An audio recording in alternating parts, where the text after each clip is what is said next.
మీ ప్రజలకు అర్థమయ్యేలా తండ్రి చెప్పడానికి తండ్రి నన్ను నడిపించండి. వచ్చిన వారు ఎవరు తండ్రి కాలయాపనక ఉండక వినబడుతున్నది వాక్యం అన్న గౌరవం వారికి నేర్పించండి. ఎవరైనా తండ్రి చెబుతున్న సంగతులను తండ్రి నిర్లక్ష్యంగా తండ్రి మేధావితనంతో ఎవరూ తండ్రి తృణీకరించగా యెహోవా నాతోనే మాట్లాడుతున్నాడని తండ్రి వారి గ్రంథాల్లో నుంచి చూడగలిగే నేత్రాలు వారికి ఇవ్వండి.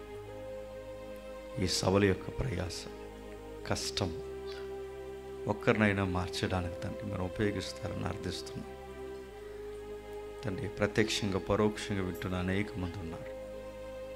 వారందరినీ మీరు దీవించండి.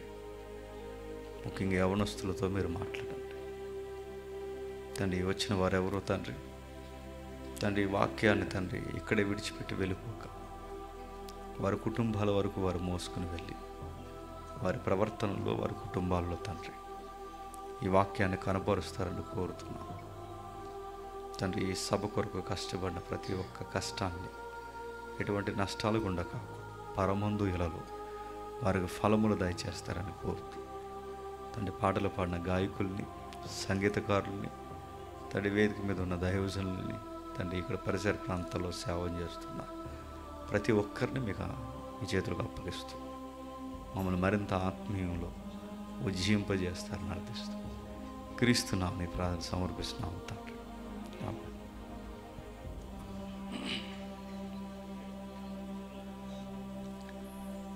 కొన్ని విలువైన సంగతులు విద్దాం. దయచేసి ఇంకెవరు అటు ఇటు తిరక్కండి. ఒకవేళ ఆసక్తి ఏమైనా లేకపోతే ముందే వెళ్ళిపోండి.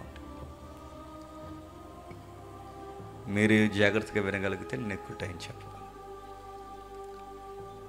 సువార్త సభ ఒక్కరోజు ఇది సువార్త సభ. ఇక్కడ యవ్వనస్తులే లేరు కనుక వాళ్ళొక్కరు కూర్చే మాట్లాడడం సభ అనిపించుకోదు. సభకి వయసు మళ్ళిన తల్లులు ఉన్నారు, వయసు మళ్ళిన పెద్దవారు ఉన్నారు, సేవకులు ఉన్నారు, గాయకులు ఉన్నారు, వాళ్ళందరితో కలిపి యవనస్తులు ఉన్నారు. కాబట్టి ఈ సభ యవనస్తులకి అంకితం కాదని నేను అనుకుంటున్నాను. అందరికి అవసరమయ్యేలా జీవితం ఆలోచించగలిగే కొన్ని విషయాలు మనం చూద్దాం. కొన్ని ఉదాహరణలతో మన వాక్యంలోనికి బయలుదేరుతాం. నా మాటలు చివరి వరకు వినబడుతున్నాయా? చివరి వరకు ఓకే. ఇక జాగ్రత్తగా ఆలోచిద్దాం. పరిస్థితులు రోజు రోజుకి గొడ్డుబారిపోతున్నాయి. పరిస్థితులు రోజు రోజుకి దిగజారుతున్నాయి. మన లౌకికమైన ఈ జీవితంలో జీవితం అర్థం కాని ఎన్నో ప్రశ్నలతో మన పరిస్థితులు మనకు అర్థమవుతున్నాయి. అలాంటి ఉక్కిరిబిక్కి పరిస్థితుల మధ్య మనిషికి ఎటు పోవాలో తెలియలేనప్పుడు మనుషులు ఆ ప్రశ్నలకు సమాధానాలు చెప్పలేక ఒప్పుకోలేక వ్యసనాలకు గురవుతున్నారు. అలాంటి పరిస్థితులకు ఎందుకు వాళ్ళు సమాధానం చెప్పలేకపోతారంటే వాళ్ళకి వాక్యం తెలియదు. పోనీ వాక్యం విన్న వాళ్ళు ఏమన్నా తినంగా ఉంటున్నారంటే వింటారంతే, తినంగా ఉండరు. చర్చిలకు వస్తారు, సరిగ్గా ఏమన్నా నేర్చుకుంటారంటే చర్చిలకు వస్తారంతే, ఏమి నేర్చుకోరు. రెగ్యులర్గా వచ్చిన వాళ్ళు ఏమని నేర్చుకుంటారంటే వీళ్ళు ఏమి నేర్చుకుంటారు చెప్పిన అందరికి పేరు ఎట్టడం నేర్చుకుంటారు. ఇలా వ్యవహారపు క్రిస్టియానిటీ ఎక్కువైంది. కానీ అందరినీ ఆలోచింపజేసి ఒక రోజు ఉంటుంది. ఆ రోజు వద్దన్నా నేను ఎత్తుక్కుంటూ నీ దగ్గరకు వస్తాను. ఆ రోజు నీ చుట్టాలు పట్టాలు నీకు ఎవరో దగ్గర ఉండరు. ఆ రోజు నువ్వే ఒంటరిగా ఉంటావు, మంచం మీద మూలుగుతావు, ఒకరోజు చచ్చిపోతావు. ఈ చావు అనేది తప్పదా అంటే తప్పదు. ప్రతి ఒక్కరి జీవితంలోకి వస్తుంది. వీళ్ళని లేదు, ఆడని లేదు, మగని లేదు, చిన్నని లేదు, పెద్దోడని లేదు, డబ్బు ఉన్నవాడని లేదు, డబ్బు లేనోడని లేదు. అందరినీ మింగేస్తుంది ఒక రోజు.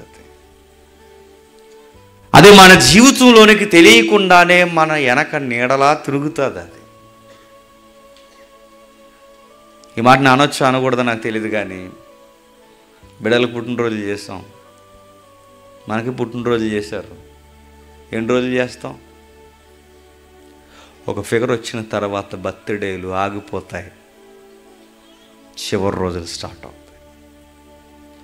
ఖచ్చితంగా ఆ జీవితం ఎలా ఉంటుందని అంటే అదొక ప్రశ్నార్థకమైన జీవితంలో మనం పడిపోతాం.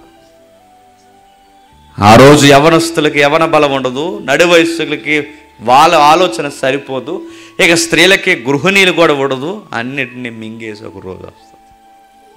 ఒక ఉదాహరణ చెప్తాను వినండి. కొన్ని సావులు చూస్తుంటే అనిపిస్తుంది వీళ్ళకి రాకపోతే బాగుండు అనిపిస్తుంది. వాళ్ళొక్కరి మరణం కుటుంబాన్ని మొత్తం రోడ్డుకి ఇచ్చేస్తుంది. ఆ మనిషి లేని లోటు స్పష్టంగా కనబడుతుంది, ఉంటే బాగుండు అనిపిస్తుంది. ఆ మనుష్యుడు చనిపోయిన తర్వాత వాళ్ళకి దిక్కుండరు, నాన్నవాడు ఉండరు, పట్టించుకునే వాళ్ళు ఉండరు, వాళ్ళ కుటుంబం అంతా ఒక్కసారే పేదరికంలో పడిపోతుంది. అలాంటప్పుడు అనిపిస్తుంది మనకు, అయ్యో ఆయన బతుకున్నప్పుడు వాళ్ళ జీవితాలు వేరు, ఆయన వెళ్ళిపోయిన తర్వాత జీవితాలు వేరు. మరికొంతమందిని చూస్తే అనిపించింది కరోనా టైంలో, మరి ఎంతమంది విన్నారో ఎంతమంది చూసారో నాకు తెలియదు. కరోనా టైంలో ఆ ఈదులో కరోనా వచ్చిందంటే ఎంత కంగారు అయిపోయారండి.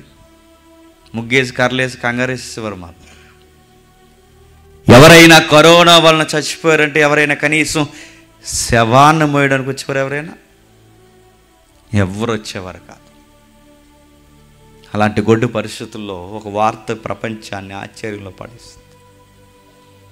ఈ రోజుకి ఆ వార్త కానీ ఆ ఫోటో కానీ చూస్తే అందరూ వాళ్ళ కళ్ళు చమాయింపు గురవుతాయి. ఏమైంది? ఇద్దరు తల్లిదండ్రులు చచ్చిపోయారు. పిల్లలు చాలా చిన్న పిల్లలు, ఇంత పిల్లలు ఉంటారండి, ఆడపిల్ల మగపిల్లాడు. వాళ్ళిద్దరూ ఆడపిల్ల మగపిల్లాడు ఉంటాడు. ఆ పిల్లలు చిన్న పిల్లలు, ఏం జరుగుతుందో తెలీదు. అప్పటికే కరోనాని ప్రకటించారు. ఆ కరోనా ప్రకటనకి వాళ్ళకి అర్థం కానిది ఏంటంటే ఆ వ్యాధి ఎలా ఉంటుందో కూడా వాళ్ళకి తెలియదు. అంబులెన్స్ వచ్చింది, టకాటక వైద్యులు పెద్ద పెద్ద ఆ డ్రెస్ ఏదో వేసుకున్నారు, ఆ ప్లాస్టిక్ డ్రెస్సులు అవి వేసుకుని దిగిపోయారు. ఆ దిగిపోయి వాళ్ళ అమ్మ నాన్న తీసుకున్నారు, ఒక బ్లాక్ కవర్లు తెచ్చారు. ఆ కవర్లో వాళ్ళ అమ్మ నాన్నని మూటగట్టేస్తారు.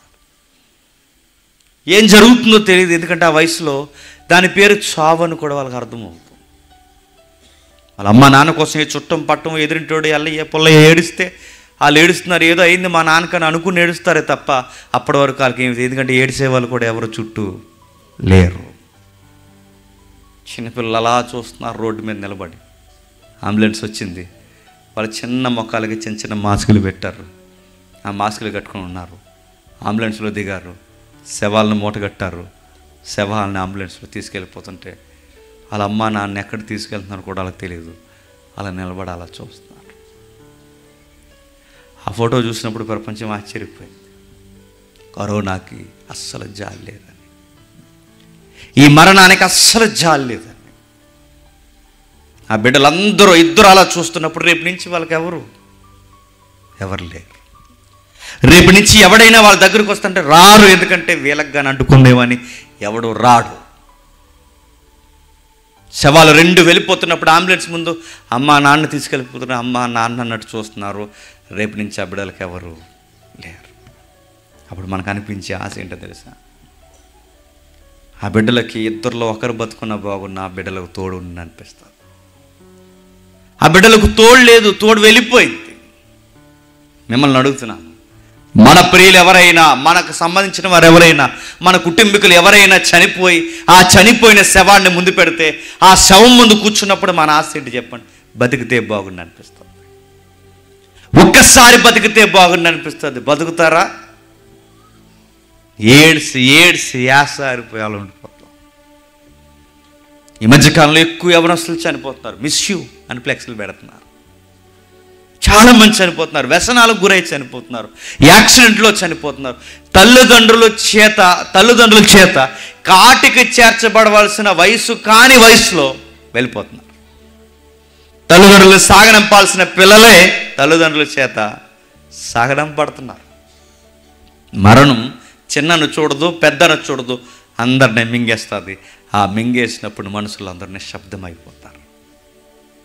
మరో ఉదాహరణ చెప్తా. భర్త చనిపోతే భార్యలు రోడ్డు మీద పడిపోయిన ఉన్నారు. కరోనా భార్య చనిపోతే ఏ దిక్కుకు పరిగెట్టాలో ఈ పాలు తాగే పిల్లలను పట్టుకుని ఎక్కడ పోవాలో తెలియక నెత్తు నోరు కొట్టుకున్న భర్తలు ఉన్నారు. ఇండియాలో కొన్ని శవాల ఫోటోలు పెట్టారు. ఒక శవం 2 శవాలు కాల్చితేనే శ్మశానంలో వింతకుంటుంది. 100 శవాలు కాల్చేవారు. మీరు చూసారు లేదా ఫోటోలు? ఇలాంటివి ఎన్నో మనం చూసాం. ఇలాంటి విచిత్రమైనవి ఎన్నో మనం చూసాం. ఆ కరోనా దెబ్బకి లేదా ఆ మరణం దెబ్బకి ఈ రోజుకి మనకు అనిపించేది ఏంటో తెలుసా? చాలామంది ఒంటరి అయిపోయారు. ఉంటే బాగుండి అనిపిస్తుంది. నాన్నమ్మ చనిపోయినప్పుడు నాన్నమ్మ ఉంటే బాగుండి అనిపిస్తుంది. మన పెద్దవారు ఎవరైనా చనిపోతే ఉంటే బాగుండి అనిపిస్తుంది. మన మనసు ఎలాంటో చెప్పినా ఎదురుగున్నసేపు వాళ్ళతో మాట్లాడడం, వాళ్ళు చనిపోయిన తర్వాత బతికితే బాగుండి అనిపిస్తుంది. నేను అడుగుతున్నాను, బతికితే బాగుండి అనిపిస్తుంది, బతికితే బాగుండ కాదు, ఏ బతకరా? మిమ్మల్ని ప్రశ్న అడుగుతున్నాను, బతకరా అంటున్నాను. ఆశగానే ఎందుకు ఉండిపోవాలి? బతకరా అంటే ఈ నవ్వుల ప్రపంచానికి బతకరని తెలుసు, ఈ ఎర్రిబోగుల ప్రపంచానికి బతకరని తెలుసు. కానీ బైబిల్లో కొన్ని కేస్ స్టడీలు చూస్తే ఆ ఆశ ఖచ్చితంగా నెరవేరుతుంది. మన ప్రియులు ఎవరైనా చనిపోతే మన ఏడుస్తూ ఒక్కసారి బతికితే బాగున్నాను, కానీ అది నెరవేరుతుంది. అలాంటి చరిత్రలో రాయబడ్డాయి బైబిల్ అంటే. యేసుక్రీస్తు వారి దాఖలాలు నమోదు చేశాడు. ఆ నమోదు చేయబడిన జాబితాల్లో ప్రధానంగా 3 కేస్ స్టడీలు చూడండి, చాలా విచిత్రంగా అనిపిస్తారు మనకి. చూడండి ఒకసారి మత్తయి సువార్త. అందరూ బైబిల్ చూడండి. ఎవరి దగ్గర బైబిల్ లేకపోతే పక్కవారు బైబిల్ చూడండి. మత్తయి సువార్త 9వ అధ్యాయం. మత్తయి సువార్త 9వ అధ్యాయం 18వ వచనం చూడండి.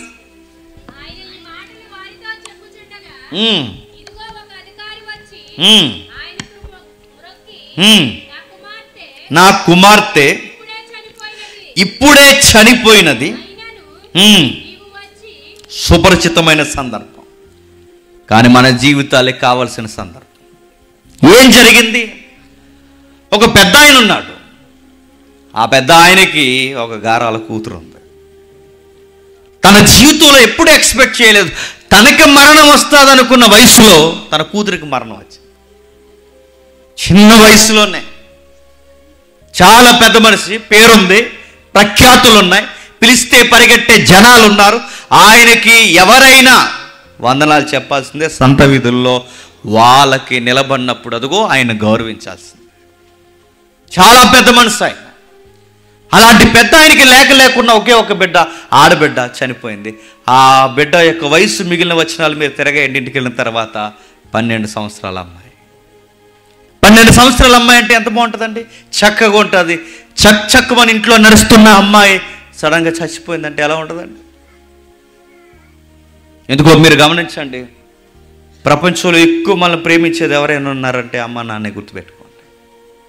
వాళ్ళే మనల్ని ప్రేమిస్తారు. ఆయన దగ్గర పేరుంది, ఆయనకి పలుకుబడి ఉంది, ఆయన పిలిస్తే జనాలు ఉన్నారు. ఆయన పైగా ఒక మందిరానికి, మతం అనే ఒక మందిరానికి ఒక అధికారిగా ఉన్నాడు. ఆయన కళ్ళారి చేస్తే ఎవరైనా కూర్చోవాల్సింది. ఎందుకంటే ఆ మందిరాలు మనలాంటి మందిరాలు కాదు. మన మందిరాలు చూసారా?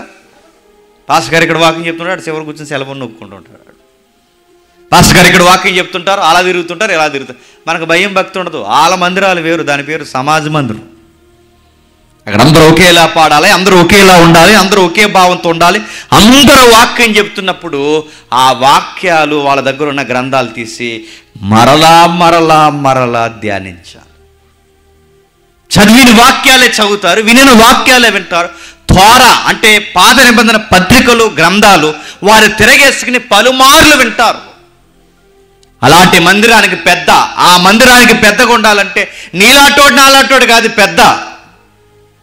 మన పెద్ద ఎలాంటోడు తెలుసా? నోరు పెద్దది ఉంటే చాలు. మన ఊరికి పెద్ద, మన ఇంటికి పెద్ద, మన సంఘానికి పెద్ద.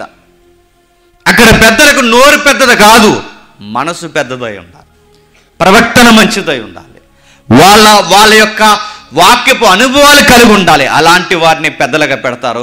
అలాంటి పెద్దల్ని అలాంటి సమాజ మందిరం మీద పెడితే ఆ పెద్దల్లోనే పేరెన్నికగలిగిన పెద్ద ఈ పెద్ద మనిషి. చాలామంది డాక్టర్లు తెలుసు ఆయనకి. ఏ డాక్టర్లో తన కూతురు వ్యాధిని తగ్గించలేరని అర్థమైపోయింది.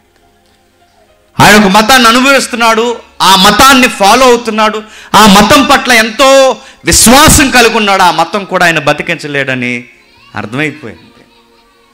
తిరగాల్సిన దగ్గర తిరిగాడు, మాట్లాడాల్సిన దగ్గర మాట్లాడాడు, ఎక్కడెక్కడికి వెళ్ళాడు అన్నీ తిరిగారు, అన్నిటి దగ్గర చెప్పేశారు.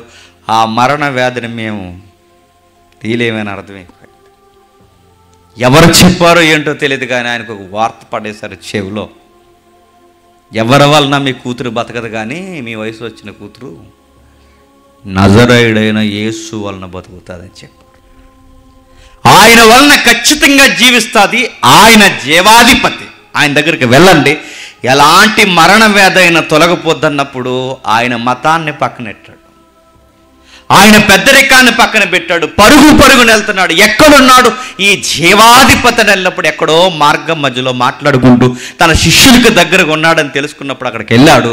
అక్కడ నిలబడ్డాడు. అయ్యా అని మాట్లాడుతూ ఆయన దగ్గరికి వెళ్ళే ముందు దాసుడు పరిగెట్టుకుని వచ్చి టక్కమని ఒక మాట చెప్పాడు. అయ్యా ఆయన్ని ఇబ్బంది పెట్టకండి, మీకు మాట చెప్తున్నాను, మీ కుమార్తె చచ్చిపోయింది. ఒకేసారి పెద్ద ఆయన కుదేలైపోయాడు. ఒకేసారి ఆయన చాలా ఇబ్బంది పడిపోయాడు. ఒకేసారి ఏడిసినంత పని అయిపోయింది ఆయనకి. సరాసరి వచ్చి ఆ ఎదురుగా నిలబడినట్టుగా బోర్ల పడిపోయి అడుగుతున్నాడు.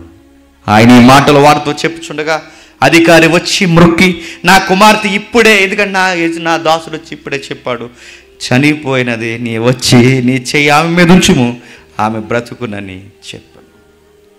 ఏమైందట అంటే ఊర్లో పెద్ద మనుషులు ఎవరైనా ఉంటే నేను అడుగుతున్నాను, ఆ పెద్ద మనుషులు ఎప్పుడైనా తమ్మును తాము తగ్గించుకోగలరా? కానీ తగ్గాడు. చూడండి ఎందుకు తగ్గాడు? తన కూతురి మీద ఉన్న ప్రేమ. తల్లిదండ్రులు అన్నిటి దిక్కున మీసాలు మెలేస్తారేమో కానీ పిల్లల దగ్గర చెప్పండి వాళ్ళే తగ్గిపోతారు. మనం నవ్వుతే వాళ్ళు నవ్వుతారు, మనం ఏడిస్తే వాళ్ళు ఏడుస్తారు. మన జీవితం బాగుండాలని వాళ్ళు చూస్తారు. ఆ కూతురి మీద తండ్రికున్న ప్రేమ పిచ్చి ప్రేమ చూడండి. ఆయన సమాజ మందిరానికి అధికారి. 1000 మంది కూర్చోమంటే కూర్చోవాలి, లెగమంటే లెగాలి. ఆయన ఎక్కడైనా ఆయనకి పేరు ప్రఖ్యాతులు ఉన్నాయి. కానీ మీరు విచిత్రం గమనించండి, ఆ కూతురు కోసం నజరేయుడైన యేసు ముందు సాష్టాంగ పడుతున్నాడు. ఎందుకు ఆయన సాష్టాంగ పడుతున్నాడు? తన ప్రేమ. మనం ఎలాంటి వాళ్ళు చెప్పనా? ఎవరో గాలి ప్రేమ మధ్యలోకి వస్తుంది. ఈ తల్లిదండ్రుల ప్రేమ మనకు అర్థం అవ్వదు. ఈ గాలి ప్రేమ కోసం తెగ మనం ఆత్మహత్యలు చేసుకోవడానికి ముందుకు పడాలి. బుద్ధి జ్ఞానం ఉండదండి మనకి. తండ్రి చూడండి, మనం తప్పులు చేసినా గుండెల్లో పెట్టుకునేది ఈ ప్రపంచంలో ఒకే ఒక్క ప్రేమ ఎవరు చెప్పండి? తల్లిదండ్రుల ప్రేమ. దేవుని తర్వాత నీ స్నేహితుడి దగ్గర ఏదైనా తప్పు చేయి, నీ ముఖం మళ్ళీ చూడ. నీ స్నేహితుడు, నీ లవర్ దగ్గర ఏదన్నా కాని పని జరిగించు, ఫటాఫట్ ఆ రోజే తేలిపోద్ది అంతే. ఈ దొంగ ప్రేమ ఏదన్నా మన అవసరం ఉండి వాళ్ళకి అనుకూలంగా ఉన్నప్పుడే మనతో ఉండగలరేమో తప్ప, నువ్వు ఏ తప్పులు చేసినా ఏం చేసినా నేను కౌగిట్లో దాచుకునే ఒకే ఒక్క ప్రేమ తల్లిదండ్రుల ప్రేమ. ఒక ఉదాహరణ చెప్తారు వినండి. నాకు ఉద్యోగం వచ్చిన తొలినాళ్ళలో స్పెషల్ ఫోర్స్లో పనిచేసేవాడిని. రాజమండ్రి 3 టౌన్లో గంజాయి కేసు పట్టుకున్నాం. ఆ గంజాయి కేసు పట్టుకుని తీసుకెళ్ళాం. ఆ గంజాయి కేసు కొరకు కావాల్సిన దానికి మళ్ళీ రిప్లై ఇవ్వాలి మాకు. ఆ రిప్లై తీసుకోవడానికి లా అండ్ ఆర్డర్ పోలీస్ స్టేషన్కి వెళ్ళాం. ఆ రోజు నేను స్పెషల్ టీంలో పనిచేస్తున్నాను. ఒక ఆవిడ బయట కూర్చుని తన సింగుతో తానే ముఖం కప్పుకుని తుడుచుకుంటూ సిగ్గుపడుతూ ఆ వారం నిలబడాడు. ఎందుకు నా మనసుకు అడగాలనిపించింది. అడిగాను నేను, ఏమ్మా ఏడుస్తున్నా, ఏమైంది? మా కూతురు కనపడతలేదు. సహజంగా డిపార్ట్మెంట్లో ఉన్నవారు త్వరగా అంచనా వేసేది ఏంటంటే అమ్మాయి ఎక్కడికో వెళ్ళిపోయింది. ఆ మాట అంటే బాధపడుతుంది, కానీ వస్తుందిలేండి, కోపం నుంచి వెళ్ళి ఉంటుందట. మేము ఏమనవండి, ఎందుకు వెళ్ళిపోయింది మాకు అర్థమవుతుంది. మరలా 3వ రోజు వెళ్ళాను నేను, మళ్ళీ కనిపించింది నాకు. మరలా వెళ్ళినప్పుడు మళ్ళీ కనిపించింది నాకు. నిలబడి ఏడుస్తున్నప్పుడు ఈసారి అమ్మాయి పక్క. ఆ ఏడుస్తున్నప్పుడు ఏడుస్తూ ఏ అమ్మ అంటే మా అమ్మాయి దొరికిందంటే. ఆ తల్లి ఏం చేసిందో తెలుసా? ఏమైందమ్మా, మిస్సింగ్ కేసుకి పెట్టారంటే, మిస్సింగ్ కేసు కదండి, ఒక అబ్బాయితో వెళ్ళిపోయాను. కానీ నాకు ఆశ్చర్యం అనిపిస్తుంది చెప్పిన, ఇలాంటి పాడు పని చేసి మళ్ళీ దొరికితే మళ్ళీ అదే తల్లి ఆ అమ్మాయిని చెంగు చోటును దాచుకొని కన్నీళ్ళు తుడుస్తుంది. 3 రోజులు నీతో ఉండలేనోడు నిన్ను అక్కడ వదిలేసిపోయాడు పోలీసు వాళ్ళు వస్తే. వాళ్ళ పరువు తీసి రోడ్డు మీద పడేసిన మళ్ళీ నిన్ను దగ్గర లాక్కుని కొంగుతో తుడుస్తుందంటే ఏది స్వచ్ఛమైన ప్రేమ చెప్పు? నువ్వు పాస్ అవ్వకపోయినా 1000 రూపాయలు కట్టి నేను చదివించి నువ్వు పాస్ అవ్వకపోయినా నేను చంపుకోరు, నువ్వు బాగుండాలని కోరుకుంటా. తల్లిదండ్రులు ఎప్పుడు మనకన్నా బాగా వినండి, మనకన్నా వాళ్ళ కష్టాలు సుఖాలు వదిలేసుకుని మనం బాగుండాలని కోరుకుంటారు. అందుకే ఈ తండ్రి తహతహలాడిపోయాడు. కూతురు చనిపోయిందనగానే తన పేరు గుర్తు రాలేదు, తన పదవి గుర్తు రాలేదు, తన మతం గుర్తు రాలేదు, తన పెద్దరికం ఏది గుర్తు రాలేదు. నా కూతురు బతికితే చాలు, నా కూతురు కోసం నేను ఏదన్నా చేస్తానని అందరూ చూస్తుండగా బార్లు పడిపోయి దయచేసి మా ఇంటికి రా తీసుకుని వెళ్ళాడు. వెళ్ళిన తర్వాత ఏం జరుగుతుందో చూడండి 23వ వచనంలో. అంతలో యేసు ఆ అధికారి ఇంటికి వచ్చి పిల్లన గ్రోవులు వాయించు వారిని, స్థలమయుడి ఈ చిన్నది నిద్రించుచున్నదే గాని చనిపోలేదని వారితో చెప్పగా వారు ఆయన అపహసించిరి. ఏమని చెప్తున్నాడండి? ఆ అధికారి ఇంటికి వచ్చాడట. ఎందుకు వచ్చాడు? బతికించమని కోరాడు. ఆ ఇంట్లో ఉన్న అందరి ఆశ, లేదా ముఖ్యంగా ఆ తండ్రి ఆశ ఏంటి చెప్పండి? కూతురు బతకాలి. మన ఇంట్లో ఎవరైనా చనిపోతే వాళ్ళ కళ్ళ ముందు మనం ఏడుస్తున్నప్పుడు, మన ఆ శవాన్ని ముందెట్టుకుని ఏడుస్తున్నప్పుడు మన ఆశ ఏంటి చెప్పండి? బతికితే బాగు. నాన్న కానీ అమ్మ కానీ వాళ్ళ మీద మనం ఆధారపడి ఉన్నప్పుడు, వాళ్ళు చనిపోతే వాళ్ళ ముందు మనం కూర్చుని ఏడుస్తున్నప్పుడు, నాన్న ఒకసారి బతికితే బాగుండి అనిపిస్తుంది, అమ్మ ఒక్కసారి బతికితే బాగుంది, ఎందుకంటే మీరున్నంతకాలం నాకు విలువేంటో తెలియలేదు, మీరు బతికితే బాగుండి అనిపిస్తుంది. కానీ మన ఆశ పక్కన చెప్తారు బతకర్రా. కానీ మనలాగే ఏడ్చాడు, మనలాగే రోదన చేశాడు. గారాల కూతురు చనిపోయింది, ఆ గారాల కూతురు కొరకు వెళ్ళాడు. వెళ్ళి మాట్లాడుతున్నాడు, అయ్యా ఒకసారి మా ఇంటికి రండి అయ్యా, మా ఇంటికి వస్తే మా కూతురు బతుకుతాడు. ఎంతమంది వైద్యుల దగ్గర తిరిగాను, నా వైద్యులు చేతులు ఎత్తేశారు. నేను వెళ్ళిన మతం చేతులు ఎత్తేసింది. జీవం ఎక్కడా లేదని నాకు అర్థమైంది. జీవం నీలోనే ఉందని నేను ఎదుక్కుంటూ వచ్చాను. నా కూతుర్ని బతికించాను, బతికిస్తాను. కానీ ఒక విషయం అడుగుతున్నాను అధికారి, ఆ బ్యాచ్ అందరినీ బయటికి పంపించే అన్నాడు. వాళ్ళందరినీ బయటికి పంపించే. వాళ్ళుంటే నీ ఇంట్లో కార్యం జరగదు.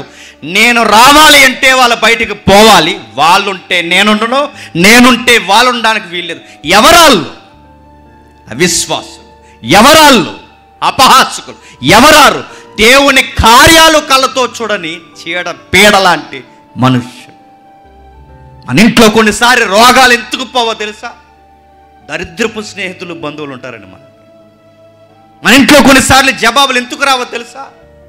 పనికి రాని దేవునికి అసహ్యమైన మాటలు మాట్లాడే వాళ్ళు మన ఇళ్ళల్లో చట్టా పట్టాలు వేసుకుని ఉంటారు. అందుకే మన ఇంట్లో కొన్ని కార్యాలు జరగవు. నేను సీరియస్గానే చెప్తున్నాను.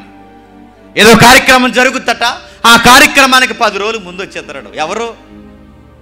చుట్టాలు వచ్చి ఏం చేస్తారంటే 10 రోజులు ముందు వచ్చి ఏమైనా ఎరగదెత్తారు. వచ్చి ఏం చేస్తారు? వాక్యాలు చదువుతారు. వచ్చి ఏం చేస్తారు? మీటింగ్లు పెడతారు. వచ్చి ఏం చేస్తారు? ప్రార్థనలో కూర్చుంటారు. వచ్చి ఏం చేస్తారు? రోజు గృహకూడి పెడతారు. ఇవేం బెటరు. 10 రోజులు ఆ కార్యక్రమం పేరు చెప్పుకుని తాగి తందనాలు ఆడతారు మన కొంపల్లో. పార్టీలో ఒక ఆత్మీయత ఉండదు, ఒక సంఘ సహవాసం ఉండదు, ఒక దైవజనులు ఉండరు. పైగా కార్యక్రమం అంతా పెడతారు, దైవజనులు పిలుస్తారు, వాక్యం చెప్పిస్తుంటారు. చెప్పే వాక్యాన్ని భోజనాల కొరకు ఆపించేస్తారు. వీళ్ళు ఏం చేస్తారు? ఎవరు ఎప్పుడో ప్రార్థనలు లేటరు, మీకు భోజనాల టైం అయిపోతుంది అంట. ఇలాంటి బ్యాచ్ అందరూ ఇంటికి వచ్చారండి. ఎవరింటికి? అధికారి ఇంటికి వచ్చి మాట్లాడుతున్నారు చూడండి. అంతలో యేసు అధికారి ఇంటికి వచ్చి పిల్లన గ్రోవులు వాయించి వారిని గొల్లు చేయుచున్న జనసమూహం చూసి స్థలమీయుడే ఈ చిన్నది నిద్రించున్నది కానీ చనిపోలేదని వారితో చెప్పగా వారు ఆయన అపహాసించిరి. అపహాసించడం ఏంటి? దేవుడు, దేవుని కార్యాలు, దేవుని మీద నమ్మకం, ఇలాంటివి ఏమి వాళ్ళకి అబ్బవండి. మరి వీళ్ళందరూ ఎవరయ్యా అంటే ఆయన అధికారాన్ని కూడా వచ్చిన వాళ్ళు తప్ప నిజంగా వచ్చిన వాళ్ళు అధికారి కాబట్టే వచ్చారు. నీలోటోడింటికి నాలోటోడింటికి ఎవరైనా చనిపోతే వస్తారా? ఎమ్మెల్యే గారు పుట్టినరోజు అంటే ముందు ఇడికి ఎక్కువ వేస్తాడు. ఏ కార్యకర్తలను తెగ సొక్కాలు చింపుకొని తిరిగేశారు. ఆ నాయకుడు ఈ నాయకుడు అని చెప్పి ట్రాక్టర్ కింద పడ్డానికి కూడా వెనకాడలేదు. ఊరేగింపుల్లో నలిగిపోయారు. నడుపుతున్నాను, వాడికి ఏదో జరిగితే మీకేంటి, అకౌంట్లో ₹1,00,000 వేస్తాను చెప్పాడు మీకు. ఎవడింట్లోనే ఏదో జరుగుద్ది. యాక్టర్ ఎవడో హీరో ఉంటాడు, హీరో గారు నాన్నగారు చనిపోయారట, వాళ్ళ నాన్న చనిపోతే వీళ్ళ నాన్నని పట్టించుకుంటే ఇదిలో ఫ్లెక్స్ ఎట్టి ఎడుతుంటాడు.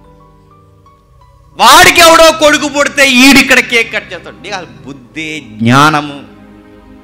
జనాలు ఎలాంటి వాళ్ళు తెలుసా? అధికారుల చుట్టూ నాయకుల చుట్టూ తిరుగుతారు. అధికారులు నవ్వుతే నవ్వుతారు, అధికారులు ఏడిస్తే ఏడుస్తారు. అందుకే ఈయనకి ఏ బంధురికం ఉందో లేదో నాకు తెలియదు, కానీ జనాలు మాత్రం తెగొచ్చేసారట. గొల్లు ఏడ్చేస్తారు. నిజమైన ఏడిపిది, నిజంగా ఏడ్చే ఏడిపోయినది. అధికారి చూస్తున్నాడు కనుక, అధికారితో పనుంది కనుక, ఆయనతో చాలా రాయితీలు ఉన్నాయి కనుక దొంగేడుపులు ఏడుస్తున్నారు తప్ప నిజమైన ఏడుపేమీ కాదు. చాలామంది మీరు చూసారు లేదు, మన ఇంటికాడ ఎవరైనా చనిపోతుంటే వస్తుంటారు, నిజంగా ఏడుస్తారు. వాళ్ళు ఏడకపోతే బాగోదని అలాగా యాక్టింగ్ చేస్తారు. మన టెంట్ల కింద కూర్చుని మన సమోసాలు తినేసి మన టీలు తాగేసి చివరికి మనం లేకపోతే మనకే పేరెట్టి. చాలామంది గుంటనక్కలు ఉంటారండి, ఎలాంటి వాళ్ళు చూస్తారు. ముందుకు వచ్చి వందనాలు చెప్తారు, వెనక్కి వెళ్ళి అలాగే ఉండాలండి వాళ్ళకి అంటారు. ఇలాంటి వాళ్ళందరూ వస్తారు. నిజమైన ఏడుపులు యేసు ప్రభు తెలుసు, ఇవి నిజమైన ఏడుపులు కాదు. యాయిరు నీకు చెప్తున్నాను, అధికారి నీకు చెప్తున్నాను, నీకు వాదార్పు ఈ అవిశ్వాసులు కాదు, నీ వాదార్పు ఈ సంగీతాలు కాదు, నీకు వాదార్పు అసలు ఈ లోకంలో ఏదో కాదు. నీకు వాదార్పు జవాబు నేనే. నా ద్వారా నీకు సమాధానం దొరకాలంటే వీళ్ళని బయటకు పంపించి. మీకు కూడా నేను చెబుతున్నానండి, యవనస్తులైన వారు మీ చదువులు బాగుండాలి అంటే ఆయనకు నచ్చని బంధాలు ఏమన్నా ఉంటే కట్ చేయండి. కుటుంబాల్లో వేసారిపోయి ఆర్థికంగా నలిగిపోతూ వ్యాధుల చేత రోజు రోజుకి దిగజారిపోతున్న వారు ఎవరైనా ఉంటే మీ ఇంట్లో ఆయనకు నచ్చినవి ఏమైనా ఉంటే తీసేయండి.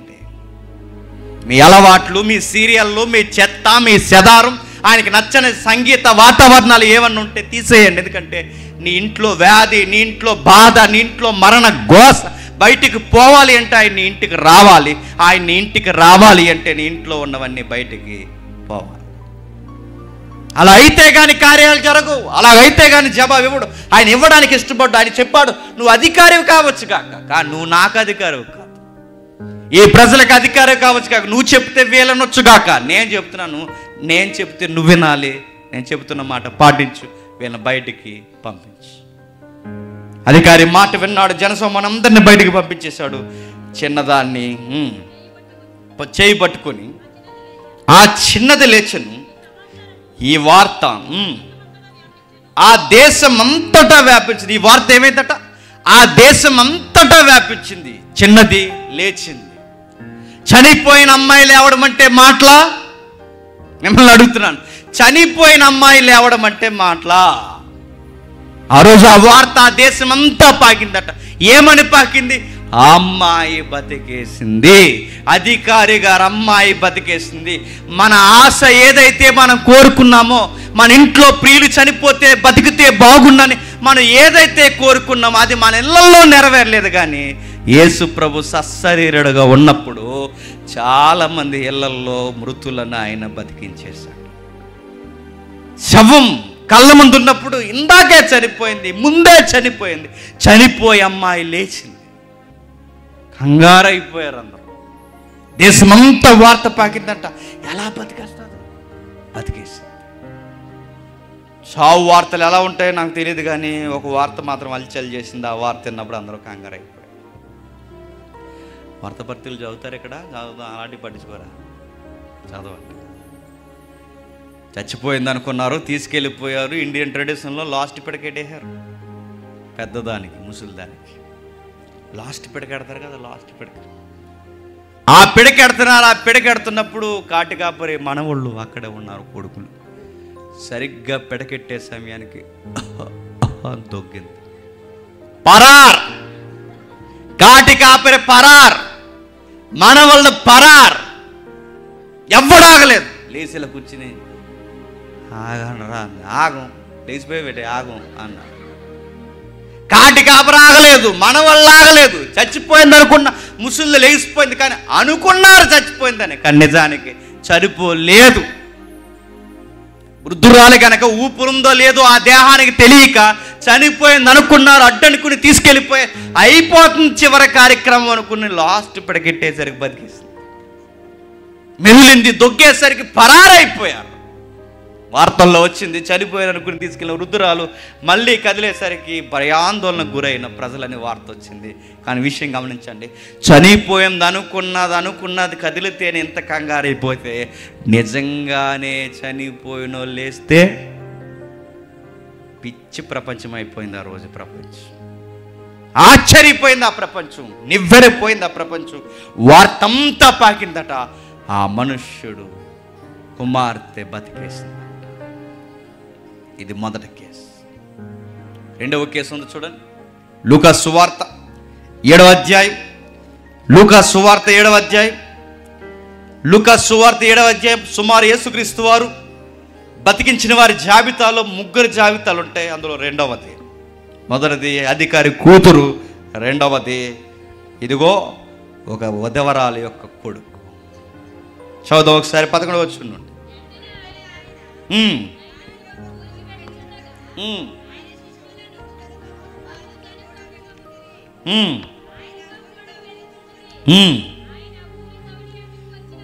ఆయన ఊరి గవిని యొద్దకు వచ్చినప్పుడు చనిపోయిన ఒక్కడు వెలుపలకి మోసుకొని పోబడుచుండెను. అతని తల్లికి అతడొక్కడే కుమారుడు, ఆమె విధవరాలు. ఆ ఊరి జనులు అనేకులు ఆమెతో కూడా ఉండిరి. ప్రభు ఆమెను చూసి ఆమె యందు కనికరపడి ఏడవద్దని ఆమెతో చెప్పి దగ్గరకు వచ్చి పాడె ముట్టగా మోయుచున్న వారు నిలిచిరి. ఆగుదాం. ఎవరంటే ఈమె చాలా డీటెయిల్గా రాస్తున్నారు లూకా గారు. ఒక విధవరాలు. విధవరాలంటే భర్త లేని తల్లికి ఆశ ఏంటి చెప్పండి? ఇక కుమారుడే.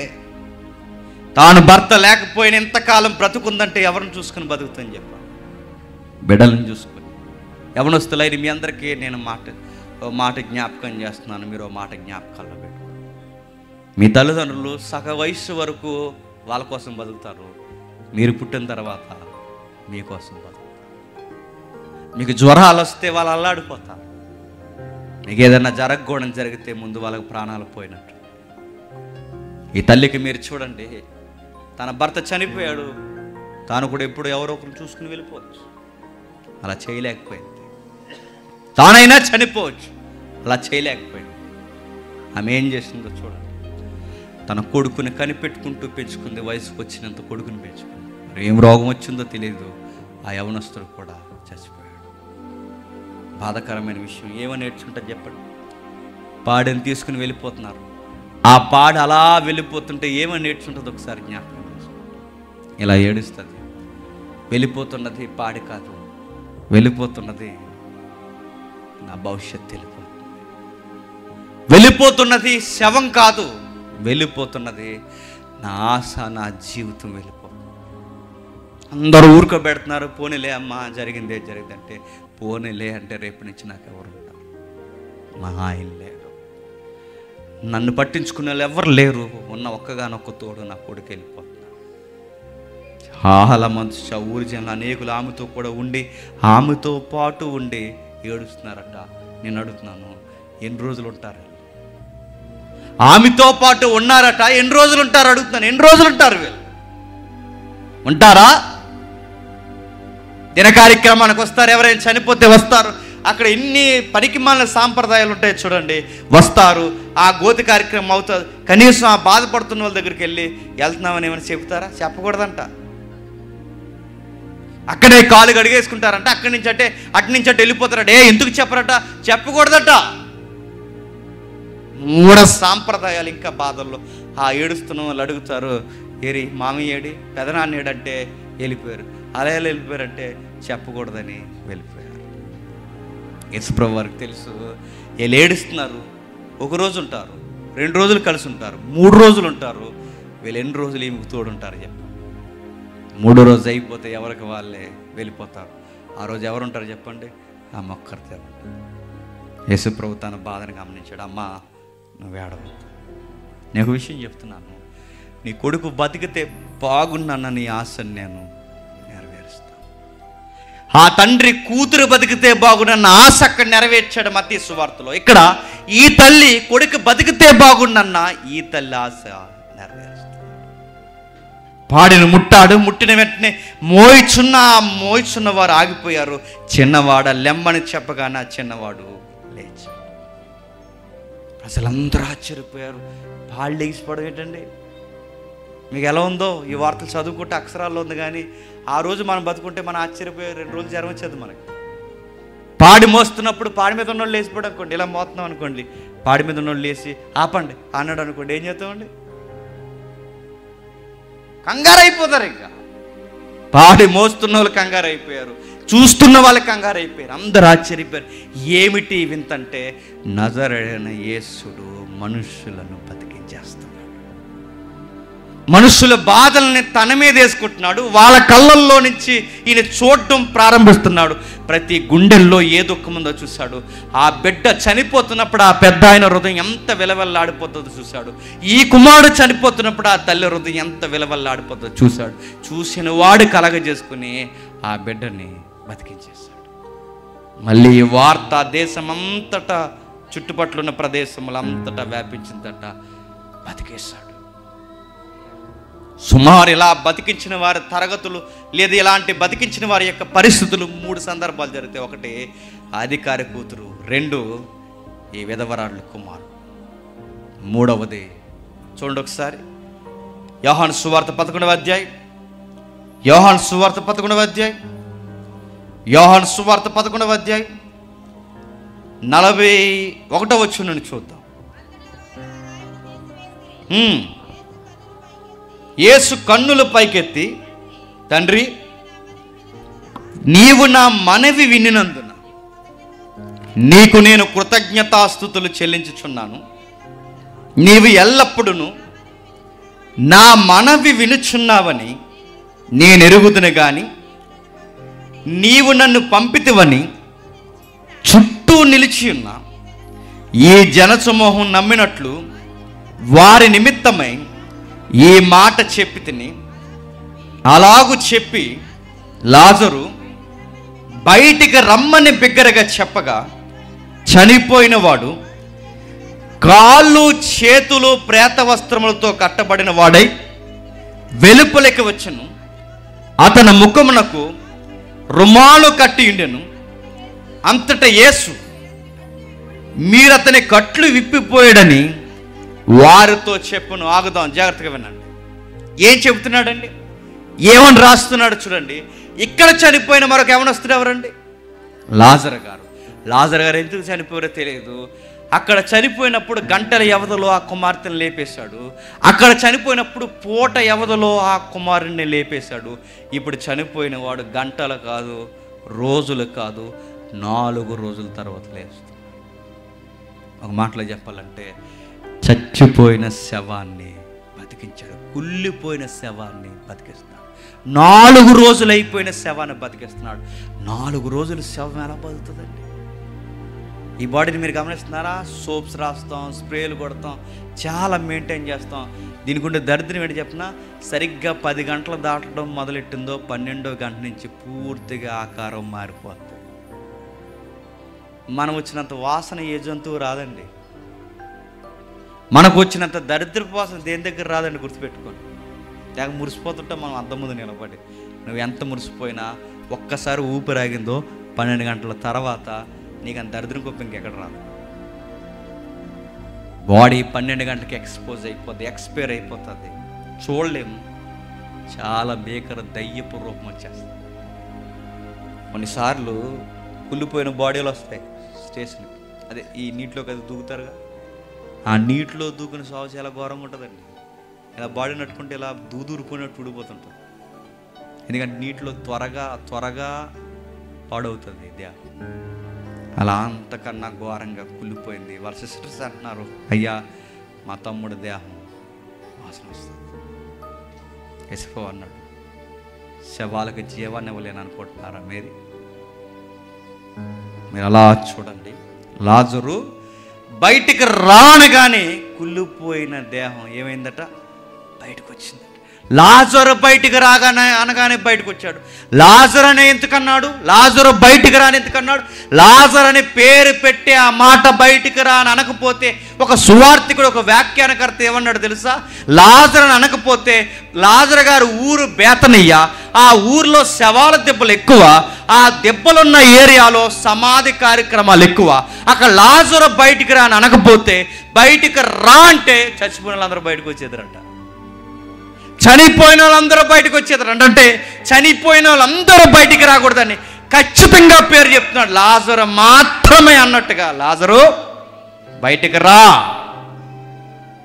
కట్టబడిన వస్త్రాలు కట్టబడినట్టే ఉన్నాయి, చుట్టబడిన రుమాలు చుట్టబడినట్టే ఉంది. ఎలా ఉన్న శవం అలా వచ్చేసింది.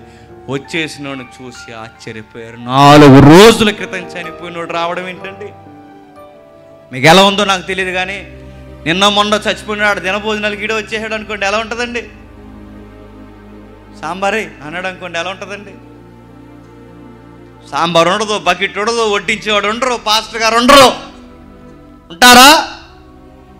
ఎవడుండవు? 4 రోజుల క్రితం కప్పెట్టేసి ఇప్పుడు ఆడి దినయానికి ఆడే వచ్చేస్తే ఏంటి? లాజరు వచ్చేసాడు. తన కార్యక్రమం దాటక ముందే 4 రోజుల తర్వాత వచ్చాడు. వచ్చినవాడు యేసుప్రభుతో పాటు భోజన బలలో కూర్చున్నాడు. అందరూ ఆశ్చర్యపోయారు. ఆ కూరలు వేస్తున్న వాళ్ళు ఆశ్చర్యపోయారు, వంటలు చేస్తున్న వాళ్ళు ఆశ్చర్యపోయారు, ఊరు ఓడ ఆశ్చర్యపోయింది. అందరూ కదిలొచ్చారు. యేసును మాత్రమే కాక ఆయన లేపిన లాజర్ను కూడా చూడడానికి తిరిగి జనాలు వచ్చారట. ఏంటి వింత, మనిషి లేవడం ఏంటి?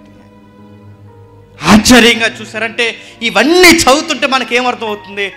ప్రపంచానికి ఆశ ఉండిపోయింది. ఆశ ఏంటో తెలుసా? మన వాళ్ళు బతికితే బాగున్నారు. చిన్న వయసులోనే చనిపోతున్నారు తల్లిదండ్రుల ఆశ, బతికితే బాగున్నారు. చిన్న పిల్లలు ఉన్నప్పుడు తల్లిదండ్రులు చనిపోతున్నారు, ఆ బిడ్డల ఆశ అమ్మ నాన్న బతికితే బాగున్నారు. నడు వయసులో ఉన్నప్పుడు భార్య అయినా చనిపోతుంది, భార్య బతికితే బాగున్నాను. భర్త అయినా చనిపోతున్నాడు, భర్త బతికితే బాగున్నాను. సంఘ కాపర్లు చనిపోతున్నారు, సంఘం అనుకుంటుంది మా దైవజనుడు ఉంటే బాగున్నాను. అందరు ఆశలు, ఎన్నెన్నో ఆశలు ఉన్నాయి. ఇవి నెరవేరుతాయా, నెరవేరవంటే లోకం చెప్తుంది నెరవేరదు, అందరూ చచ్చిపోవాల్సిందని. కానీ బైబిల్ చెప్తుంది నెరవేరుతాయి అనడానికి ఆధారాలు ఏంటంటే, అదిగో ఆ 3 ఉదంతాలు చూడండి. ఆ 3 ఉదంతాలలో నజరుడైన యేసు ఆ 3 వ్యక్తుల్ని బతికించేశాడు. ఆశ్చర్యకరమైన కార్యం. ఒక విచిత్రమైన పదం రాశాడు. అది మాత్రం నేను కొంచెం చదువుకున్న వాళ్ళు బాగా వినండి, వీళ్ళకి అర్థం కాకపోతే మీరు చెప్పండి. కొన్ని వచనాలు ఉన్నాయి చూడండి. అక్కడ 42వ వచనం చూడండి, క్షమించండి 43వ వచనం చూడండి. 43వ వచనం. ఆయన అలాగూ చెప్పి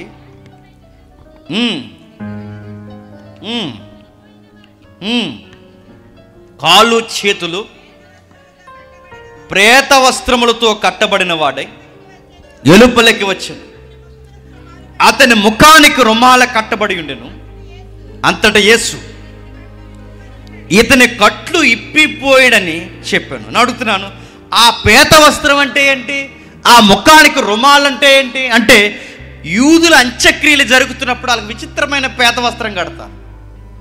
మనకేం వేస్తారు? పేత వస్త్రం ఏం వేరు, 4 బకెట్లు వేసి చెప్పండి, ఆ కుంకుడు పుచ్చి ఏదో ఉంటుంది అది తెచ్చి అలా మీద వేసేసి, తెల్లటి గుట్ట ఒకటి తెచ్చి అలా కప్పేసి, ఆ పౌడర్ ఏదో తెచ్చి సగాన కోసి మీద జల్లేసి, ఆ పూజ శుభ్రం కూడా చేయించడానికి లాస్తాను తీసుకెళ్ళిపోతారు, వేసేస్తారు. ఆ లాస్ట్ వస్త్రం కప్పేసి అది అలా వేసేసి మట్టి వేసేస్తారు. అడుగుతున్నాను, మనం అనుకుని తెల్ల సున్నీలుగా అంటున్నా చూస్తారు, అది కాదు పేత వస్త్రం అంటే. పేత వస్త్రం అంటే రింగులుగా చుడతారు వాళ్ళకి, యూదులకి ఇలా రౌండ్గా ఇలా పైనుంచి కిందకి అలా చుట్టుకెళ్తూ వెళ్తారు. దాన్ని ప్రేత వస్త్రం అంటారు.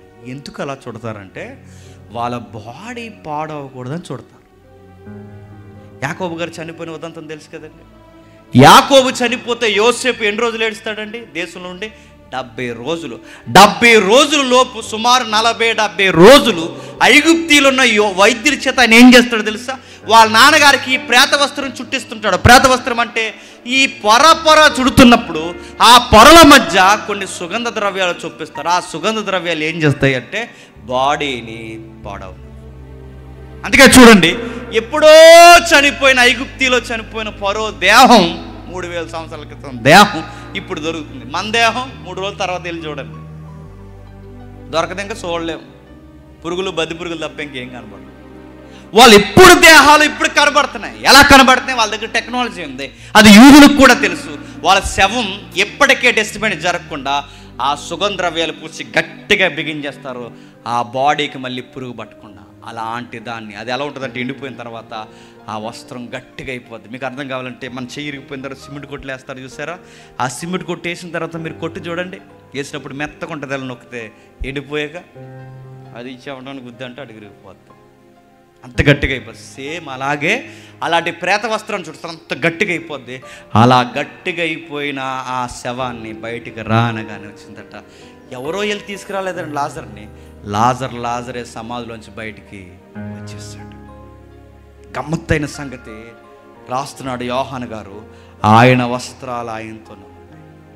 ఇలా రాస్తే బాగుండండి, లాజరు బతికాడు అని రాస్తే బాగుంది. ఎందుకంటే యాయీరు కూతురు బతికేసిందని చదివాం, ఆ కుమారుడు బతికేశాడని చదివాం. కానీ ఇక్కడ లాజరు బతికాడని రాయలేదు. ఏమని రాస్తున్నాడు?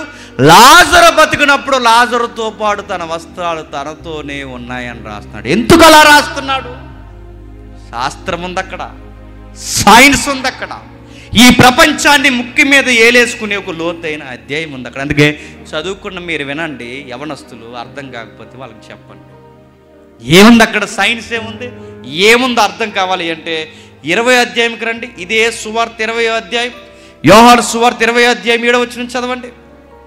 20వ అధ్యాయం 7వ వచనం, నారబట్టలు పడి ఉండుటయు ఆయన తల రుమాలు నారబట్టల యొద్ద ఉండక ఏరు ఒక చోట చుట్టబడి ఉండుటయు చూచెను. ఈయనెవరు? ప్రభు అయిన యేసుక్రీస్తు వారు. లాజరు తిరిగినప్పుడు లాజరుతో పాటు ఏమున్నాయట? లాజర ప్రేత వస్త్రాలు లాజరుతోనే ఉన్నాయట. ప్రభువు లేచినప్పుడు ప్రభుతో పాటు ఏమి లేవట? ఆయన వస్త్రాలు ఆయనతో లేదట, ఆయన తల రుమాలు ఆయనతో లేదట. ఎందుకు లేదట? గ్రంథకర్త సైన్స్ చెప్తున్నాడు. ఏం చెప్తున్నాడు? శాస్త్రం చెప్తున్నాడు. ఏ శాస్త్రం చెప్తున్నాడు? ఏమని చెప్తున్నాడు అంటే, ఈ మనుషులు యాయీరు కూతురైనా విధవరాండ్ల కుమారుడైనా లాజరు బతికిన వీళ్ళందరూ బతికింది ఏ జీవితంలోకి బతికారంటే మనం చూస్తున్న 60 ఏళ్ళ జీవితంలోకే తిరిగి బతికారు. ప్రభు అయిన యేసుక్రీస్తు వారు ఎందులోకి బతికారంటే ఒక డార్క్ యూనివర్స్ ఉంది, ఇన్విజిబుల్ ఒక డార్క్ యూనివర్స్ ఉంది. విజిబుల్, ఇన్విజిబుల్ అంటారు దాన్ని. అంటే కనిపించే ప్రపంచం, కానబడనే ప్రపంచం. అంటే ఇప్పుడు మనం ఉన్నది కనిపించే ప్రపంచంలో ఉన్నాం, ఆయన కనబడని ప్రపంచం కూడా సంధి చేశాడు. అంటే ప్రభు అయిన యేసుక్రీస్తు వారు తిరిగి లేచింది ఏ డైమెన్షన్లోని కాదు, ఆయన డైమెన్షన్ వేరు. అందుకే చదువుకున్న మీరు బాగా వినండి. డైమెన్షన్ అంటే ఏంటని అంటే, మీకు చదువుకున్న వాళ్ళు మీకు తెలియాలి. మనం ఏ వస్తువుని చూసినా, ఈ బాక్స్ని చూసినా, ఈ యొక్క డయాస్ని చూసినా, ఈ పుస్తకాన్ని చూసినా, ఇక్కడ వ్యక్తులు నేను ఎవరిని చూసినా మనం చదువుకున్న పాఠ్య పుస్తకాల్లో ఉంది 3 డైమెన్షన్లో చూడగలం. 3 డైమెన్షన్ అంటే పొడవు, ఎత్తు, ఎడల్పు, ఈ కోణంలోనే మనం చూడగలం. అంటే ఒక వస్తువును మనం చూడాలంటే ఈ కోణంలో మాత్రమే మనం కళ్ళు చూడగలం. మన కళ్ళు చూడలేని డైమెన్షన్ ఉంది, అది అదర్ డైమెన్షన్ అంటారు. 1 డైమెన్షన్ ఉంది, 2 డైమెన్షన్ ఉంది. మనం ఏ జీవులం అంటే 3 డైమెన్షన్ జీవులం. మనకు 3 డైమెన్షన్లు ఉన్నవే కనబడితే మరికొన్ని డైమెన్షన్ ఉన్నాయి. 4 కాదు, 5 కాదు, 6 కాదు, 7 కాదు, 8 కాదు. ఈరోజు సైన్స్ చెప్తుంది 10 డైమెన్షన్స్ ఉన్నాయంటే అవి మన కళ్ళకి ఊహలకు అందమంటే అందో, కానీ అవి లేవనలేం, అవి ఉన్నాయి. అందులో ఏముంటాయి? అదొక ప్రపంచం, అదొక ఆత్మల ప్రపంచం. అంటే ప్రభు అయిన యేసుక్రీస్తు వారు తిరిగి లేచింది, ఆయన రుమాలు ఆయనతో పాటు ఎందుకు లేదు, ఆయన పేత వస్త్రాలు ఆయనతో పాటు ఎందుకు లేవంటే ఆయన లేచినది ఈ డైమెన్షన్లో కాదు, మరి మరొక ప్రపంచంలోనికి తిరిగి లేచాడు. అందుకే ఆయనకి వస్త్రాలతో పని లేదు. లాజరు తిరిగి లేచాడు, ఈ జీవితంలోకే లేచాడు అనడానికి గుర్తు ఆయన వస్త్రాలు ఆయనతోనే ఉన్నాయి. లాజరు ఈ జీవితంలోకే లేచాడు అనడానికి ఆయన తల రుమాలు ఆయనతో ఉంది. ప్రభు ఈ జీవితంలోకి లేకలేదు, మరి మన ఊహల కందని జీవితంలోకి లేచాడు. అదొక అదృశ్య ప్రపంచం. అది ఎలా ఉంటుందంటే ఒకప్పుడు అలాంటి జీవితమే మనకు ఉండేది. ఎలా ఉంటుంది? ఆ జీవితానికి అన్నంతో పని లేదు, ఆ జీవితానికి దప్పికతో పని లేదు, ఆ జీవితానికి ఏ పదార్థం ఇలా అడ్డుగా ఉండదు. ఇది ఉండగానే, ఇది చూస్తుండగానే ఈ పదార్థం మధ్యలో వచ్చేస్తాం. ఏ పదార్థం దాన్ని అడ్డగించలేదు. యూనివర్స్లో, ఈ ప్రకృతిలో ఏ పదార్థము ఆ దేహాన్ని అడ్డగించ, అది అదృశ్య జీవితం. అది అలాంటి జీవితం మనకు ఉండేది. ఒకప్పుడు పోయింది, పోగొట్టారు మన పెద్దలు, ఆదామవ్వలు. ఆదామవ్వల దగ్గర ఉండే జీవితం ఏంటి తెలుసా? అదే జీవితం ఉండేది, అదే పోయింది. అందుకే చూడండి, ఈరోజు ఆకలికి ఏడుస్తున్నాం, దాహానికి ఏడుస్తున్నాం, రోగానికి ఏడుస్తున్నాం, ఇబ్బందులకి ఏడుస్తున్నాం. ఒకరు బతుకుంటూ ఇంకొకరు వెళ్ళిపోతున్నారు, ఇంకొకరు ఉంటే మరొకరు చనిపోతున్నారు. అసలు ఈ కోలే లేని ఒక జీవితం ఉండేది. ఆ జీవితం ఏదైనా తోటలో ఉండేది. ఆ ఏదైనా తోటలో జీవితం పోగొట్టారు కనుకే మళ్ళీ ఆ జీవితం ఎలా ఉంటుందో చూపించడానికే ఆయన తిరిగి లేచి ఇది అసలు మీ జీవితం అంటే అని చూపించాడు. ఇప్పుడు మన ఆశ ఉంది, ఆయన నమ్ముకున్న యాయిరు కూతురు బతికేసింది, ఆయన నమ్ముకున్న ఆ ఎదవరాండ్లు కొడుకు బతికేశాడు, ఆయన నమ్ముకున్న ఆ సహోదరుల తమ్ముడు బతికేశాడు. మనం నమ్ముకున్నాం, మన ప్రియులు చనిపోయారు. మరి వాళ్ళు ఎందుకు బతకట్లేదంటే ఇప్పుడు బతకరు. ఒక రోజు వస్తుంది, ఆయన మేఘాల మీద వస్తాడు. వచ్చినప్పుడు మన ప్రియులు క్రీస్తునందు నిద్రించిన వారైతే వారిని తమ తమ వరసల్లో తిరిగి లేపేస్తాడు. ఆ రోజు ఆయన భూమి మీద అడుగు పెట్టినప్పుడు వాళ్ళందరినీ బతికించాడు. మళ్ళీ ఈ భూమి మీద అడుగు పెట్టబోతున్నాడు, మన వారిని అందరినీ తిరిగి బతికిస్తాడు. బతికిన తర్వాత ఎలా ఉంటుందంటే, లాజరు లేచి మళ్ళీ చచ్చిపోయాడు, బతికున్నాడు, చచ్చిపోయాడా, మళ్ళీ చనిపోయాడు. ఆ కొడుకు బతికాడు, మళ్ళీ చనిపోయాడు. ఆ కూతురు బతికింది, మళ్ళీ చనిపోయారు. ఈరోజు మనం మళ్ళీ లెగుస్తాం, ఇక చనిపోం. ఆ లైఫ్ ఎలా ఉంటుందో తెలుసా? ఎప్పటికీ వాడబారిన జీవితం. చూడండి ఒకసారి ప్రకటన గ్రంథం 7వ అధ్యాయం, ప్రకటన గ్రంథం 7వ అధ్యాయం 16వ వచనం చూడండి. ప్రకటన గ్రంథం 7వ అధ్యాయం, వారికి ఇక మీదట ఆకలైనను దాహమైనను ఉండదు, సూర్యుని ఎండైనను ఏ వడగాలైనను వారికి తగలదు. ఏలయనగా సింహాసనం మధ్య నుండి గొర్రె పిల్ల వారికి కాపరేయుండి జీవజల బొగ్గల యొద్దకు వారిని నడిపించును. దేవుడే వారి కన్నుల నుండి ప్రతి బాష్ప బిందువును తుడిచివేయని జాతిని ముగిస్తాను. ఏం రాస్తున్నాడండి ఈ సందర్భాన్ని? ప్రకటన గ్రంథంలో ఏమన్నా వాడాడు తెలుసా? వాళ్ళు పరదేశకి వెళ్ళిన జీవితం అంటున్నాడు. పరదేశ్ అంటే ప్యారడైజ్ అన్నారు. ప్యారడైజ్ అంటే పరదేశ్ అనకండి. ప్యారడైజ్ అంటే ఉద్యానవనం అని అర్థం. గ్రీకు పదంలో మూల పదాలు వాడిని అర్థాలు మనం బయటికి తీస్తే ఉద్యానవనం అంటే వనంలోకి మళ్ళీ వెళ్ళబోతున్నాం. ఏ వనం? ఏ వనమైతే ఒకరోజు ఏదైనా వనంలో మన జీవితాన్ని, అసలు స్వరూపాన్ని మనం కోల్పోయామో మళ్ళీ అంతకు మించిన మంచి ఉద్యానవనంలోనికే మనం చెప్పండి వెళ్ళబోతున్నాం. ఆ జీవితం ఎలా ఉంటుందంటే ఇక్కడ రాస్తున్నాడు, ఆకలితో పని ఉండదు. మన సగం గొడవలు దేనివల్ల జరుగుతాయండి? ఆకలి. ఈ కడుపే లేకపోతే అసలు గొడవలే ఉండవు.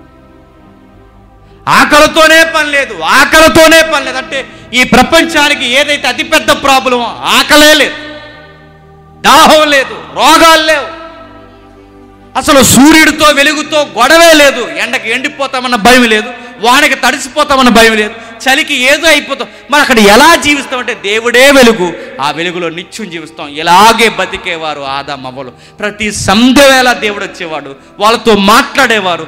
ఆ జీవితాన్ని వాళ్ళు పోగొట్టేశారు. ఆ రోజు నుంచి మన దేహాలు ఎలా తయారయ్యాయి తెలుసా? పుడతాం, ఎదుగుతాం, అలా ఎదుగుతాం. ఇలా ఎదిగిన మొక్క మళ్ళీ అలా వాలిపోయినట్టు ఎలా ఎదిగాం అలాగే వాలిపోయి చచ్చాం. ఎవరైనా ఇంటికి వస్తే టక్క మన ఇంటికి వచ్చి టీ తాగుతారా, టిఫిన్ చేస్తారని అడగమను. ముందు ఒక ఆల్బమ్ తెచ్చాలి, మొహమే పడేస్తాం, చూసుకోండి అని. ఈసారి ఆల్బమ్ వాళ్ళకి ఇవ్వకండి, మీరు చూసుకోండి. ఆ ఫోటో దగ్గర తెచ్చుకోండి, ఈ ఫోటో దగ్గర పెట్టుకోండి. రెండు పట్టుకెళ్ళి అద్దానికి ఇలా చూపించండి. బొమ్మ ఎక్కడ ఉన్నట్టు ఇక్కడ ఉండదు. అయిపోయింది, నీ సోకంతా అయిపోయింది, నీ దేహం అంతా వాలిపోతుంది. నీ దేహం నీకు చెబుతుంది అయిపోతావు. ఎందుకు అయిపోవాలని అడుగుతున్నాను. ఒకప్పుడు ఆ ఫోటోలు అంత బాగున్నాను, ఇప్పుడు ఎందుకు ఎలా ఉన్నాను? నీ దేహం చెప్తుంది నువ్వు చచ్చిపోతున్నావు త్వరలో అని.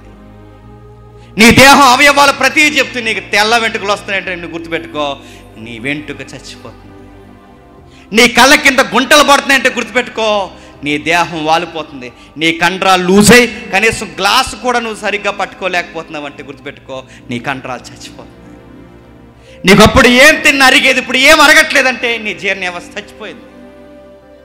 అప్పుడు అంత దూరంలో ఉన్న వాళ్ళు కనబడేవారు, ఇప్పుడున్న ఇక్కడ ఉన్న వాళ్ళు కూడా కనబడలేదంటే నీ కంటి చూపు చచ్చిపోతుంది. అడుగున నీ అవయవాలు చచ్చిపోతున్నాయి. ప్రశ్న అడుగుతున్నాను, ఎందుకు చచ్చిపోవాలి? ఎందుకు చచ్చిపోవాలంటే మన పితరులు చేసిన నష్టానికి చావుని తెచ్చుకున్నాం. అంబులెన్స్ ముందు ఆ ఇద్దరు పిల్లలు నిలబడినప్పుడు కనీసం ఒక్కరు బతికినా బాగుండు అనుకున్నాం, బతకలేదు. మన ఇంట్లో ప్రియులు చనిపోయినప్పుడు బతికితే బాగుండు అనుకున్నాం, బతకలేదు. యాస ఎలాగ ఉండిపోయింది. ఈరోజు నడుతున్నాను, రేపు నువ్వో నేనో డాక్టర్ చెప్తాడు ఇంకెన్ని రోజులు బతుకురు, మీరు ధైర్యంగా ఉండాలని చెప్తారు. ఆ రోజు మనకు అనిపిస్తుంది ఇంకొన్ని రోజులు బతికితే బాగున్నాను. కానీ పచ్చి నిజం ఏంటంటే బతక. నేను ముగించేస్తున్నాను చేస్తున్నాను. బయటి వారికి బతకమన్న వాస్తవం, కానీ బైబిల్ చెప్తుంది క్రీస్తునందు నిద్రిస్తే ఒకరోజు ఖచ్చితంగా బతుకుతారు. యవనస్తులందరికీ మీకు చెప్తున్నాను, పిచ్చి తిరుగులు తిరిగి మీరు రక్షణ లేకుండా ఏదన్నా ప్రమాదంలో పడి మీరు చచ్చిపోయారో, బతుకుండగా మీ తల్లిదండ్రులని సావుకు దగ్గర చేస్తారు. మీరు చచ్చి తిరిగి రాని లోకాలకు జారిపోతారు. బతుకుండగానే కాస్త ఆయుష్ ఉండగానే యవన జీవితం ఉండగానే రక్షణలో ఉండండి, సంఘానికి అందుబాటులో ఉండండి, దేవునికి దగ్గరకు ఉండండి. మరలా మీకు ఉన్నతమైన జీవితాలు ఉన్నాయి. ఏ యవన బలం అయితే చూసుకుని మురిసిపోతున్నామో అలాంటి యవన బలం మరలా మనకి రాబోతుంది. ఎవరైనా ప్రియుల్ని పోగొట్టుకున్న వారు ఉంటే మీకు చెప్తున్నాను, భయపడకండి.